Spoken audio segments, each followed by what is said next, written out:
I like to stir the pot. I like to mix things up. I brought up vaccines.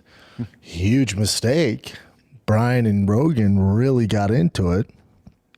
I'm like in the middle of those two when they talk about vaccines. I'm right in the middle. But you got to realize too, like you can throw all the stats at me like Bryan does. And even after the show, Bryan sent me all these articles and shit. I'm like, dude, I do not care. You got to realize from a personal standpoint, whether I agree with vaccines or not, I'm not anti-vax, but my oldest son had a major issue from vaccines, major issue, gave him seizures, and we had some major complications. So that's why I'm a little hesitant. There's a lot of narrative on both sides there, but just personally, I don't care what you do. I don't give a shit. I don't care. Personally, that's why I'm kind of a little hesitant about the vaccines. That's it. That's it. That's it, man. But when I brought up vaccines, it really went south. Boy, did it go south. Then the other thing I wasn't planning on bringing up is I think Rogan brought it up. I don't think Gordon would. But, and it's kind of old news, but his name's Moneyberg or Moneybag? Moneyberg. Moneyberg. So for those of you who don't know, this gentleman's name is Derek Moneyberg, and he's a very successful businessman. I think they tell me he's damn near a billionaire. And he trains with Gordon Ryan, Jake Shields, I think a few other guys, like big time dudes in the space. Like all the main guys I saw, yeah. Big time. He trained, and they gave his black belt, I think, in 3 years. And this was a whole thing, right? I really don't care. Okay, do your thing, man. And then obviously it became a thing. And so it was brought up on Fight Companion. And before I go into it, I don't know Derek Moneyberg. I'll call him Moneybag. Sorry. Derek Moneyberg. I think Moneybag's a rapper. That's why I was saying that. But Derek Moneyberg, I don't know him. I assume he's a good dude. So whenever you're talking about this, the internet is going to get super toxic and attack them. You don't need to do that. You can go, hey, dude. Like, if you have jiu-jitsu experience, ask him a question. You don't need to hate on the guy. There's no reason to get nasty about it. I don't know him. I assume he's a good dude. I assume he's a smart guy. I have no clue. I don't know his background. I don't know how he made his money. I know Gordon speaks highly of him. Jake Shields speaks highly of him. So he's probably a cool dude. So any criticism, it's not really towards him. I don't know. I don't know him. But, Gordon defended it. And, Gordon's the Michael Jordan of jiu-jitsu. So what he says carries a heavy weight. He's done it at the highest of the highest levels. He's a black belt. And he was saying, people think he's going to beat a ADCC champion or something like that. And that's not true. He rolls with his guy, rolls with the guys that he basically pays private training, which is Gordon, Jake, and whoever else. I don't know who else. But he says, I would consider him a black belt. And then he goes, I don't even believe in belts, which that's a whole nother issue I don't want to get into.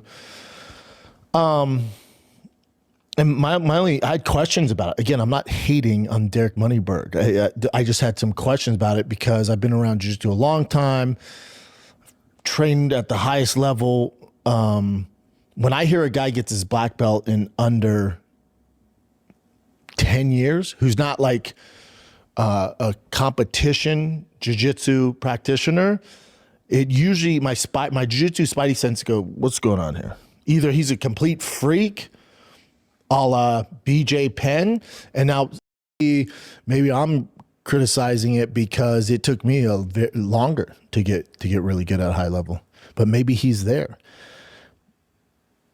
But in my experience, there's no way to tell. It would be like, how can I put this in regular terms? It would be like if you only practice stand-up in front of the mirror, and Shane Gillis and Theo Vaughn were your coaches, right? Let's say you hired Shane Gillis, you paid them each $1 million. Shane Gillis and Theo Vaughn to give you tips on stand-up, but you only did it in your living room for those two.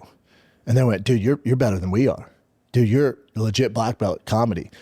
And then you go to a party or you go online and podcasts or whatever you do, and you go, I'm a black belt in comedy. At stand-up, I'm right there with Theo and Shane Gillis.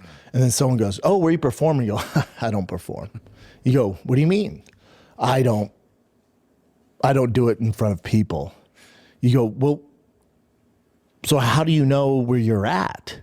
Well, Theo and Shane Gillis say I'm really good. You go, that's cool, but in order to understand how good you are, you have to do it with people that don't know you, with different crowds. You gotta travel around. You gotta go to open mics. You gotta go to different crowds and try it out to see if the bits actually work. Yeah, but Theo and Shane Gillis punched up my tags, man.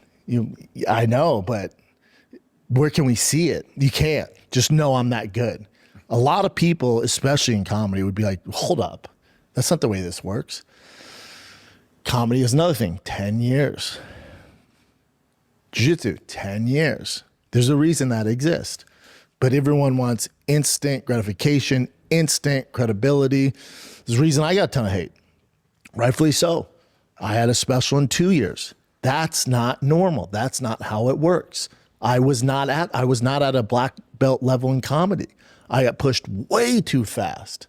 And so you're going to get a lot of criticism because that's not how this works. Everyone knows, whether you're a professional comedian or a professional jiu-jitsu player, everybody knows it's impossible to be at that level in 2 to 3 years. It's not the way this works. So, but when you tell us it does, it's going to trigger some people, because there's a lot of people, especially in the jiu-jitsu community, there's a lot of people that work their ass off, man. And some of them do it 12, 15 years and not black belts. Some of them do it 8 years and they're savages and they're still not black belts. So that's where the criticism comes from. So if the belts are so if you pause it, so when Gordon goes, the belts are irrelevant. It doesn't matter if he's not black belt. And Rogan goes, good point. Well, if his point was just get better at jiu-jitsu, then why are you guys pushing the narrative he's a black belt? That's when I went, well, I didn't give him black belt. I agree. The journey of jiu-jitsu is just good as you can. If you become a black belt, great. There's a reason that 1% of people that start jiu-jitsu get their black belt. There's a very good reason why that. Life happens. It's hard to do, so that's why it takes so long. So when he goes, it's irrelevant with belts.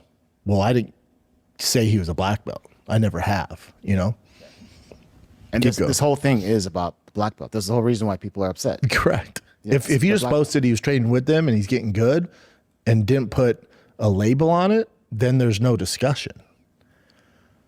relevant. Agreed. I didn't come up with the market and give him his black belt. Enough about the black belt. This asshole babbled about this for over 40 minutes. He spent over 40 minutes talking about this. When I titled that clip yesterday, Brendan Schaub heated argument with Joe Rogan over this subject, the reason why I titled it that, because I knew it was heated, because I know how serious this dummy takes this. First and foremost, whoa. To go through even some of what Schaub even touched on, he is still so butthurt and upset, and he's complaining still. Because he kind of just called out Rogan there when he was like, you're saying that it's irrelevant. It's like, dude, nobody cares. You're the only one cares. But then he contradicts himself and kind of trashes himself with his whole stand-up comedy analogy. So wait, now Brendan Schaub says everyone who criticized him for not being funny is correct? But hold on, B. You said you were funny and that they didn't know anything because you had sold out shows. Well, you couldn't sell any tickets there at the end. So is now Schaub, did this finally bring Schaub to the light of, oh, wait, I really was terrible. Everything he did in stand-up comedy is comparable to what this guy did. So now Schaub kind of has to look at his own stand-up comedy thing since he brought up the point and was like, oh yeah, I really wasn't funny and I was just using other people's name for credibility and to sell tickets. What an idiot he is. He's so stupid. And how'd stand-up comedy go? According to Schaub, by the way, he's still successful at stand-up comedy. He just stopped it so he can watch, Boston play T-ball. He wants to watch Bossy play T-ball, and he could be selling out arenas, but he'd rather spend time playing baseball. On the weekends, too, because, he never did any gigs during the week or anything like that. Everything with this guy is a fraud. And what is it with the whole 10 years thing? It takes 10 years. If I have to hear from another one of these LA rich kids, it takes 10 years to get good at comedy. No, it doesn't. Nobody has 10 years to sit around not making money doing comedy unless you're a rich kid. It didn't take Chris Rock or Dave Chappelle or Artie Lang, or Jim Norton. I'm trying to, A-list comics, and then other comics. It didn't take your normal comedian 10 years to get good and successful at it. But that's what Schaub just kept telling himself, the 10-year thing.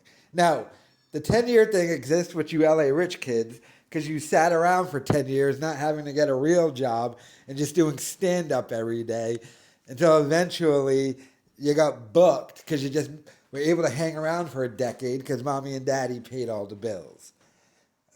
But I knew you were still butthurt about that Joe Rogan appearance. I knew it. He's talked about it for 40 minutes. Let me know your thoughts in the comments.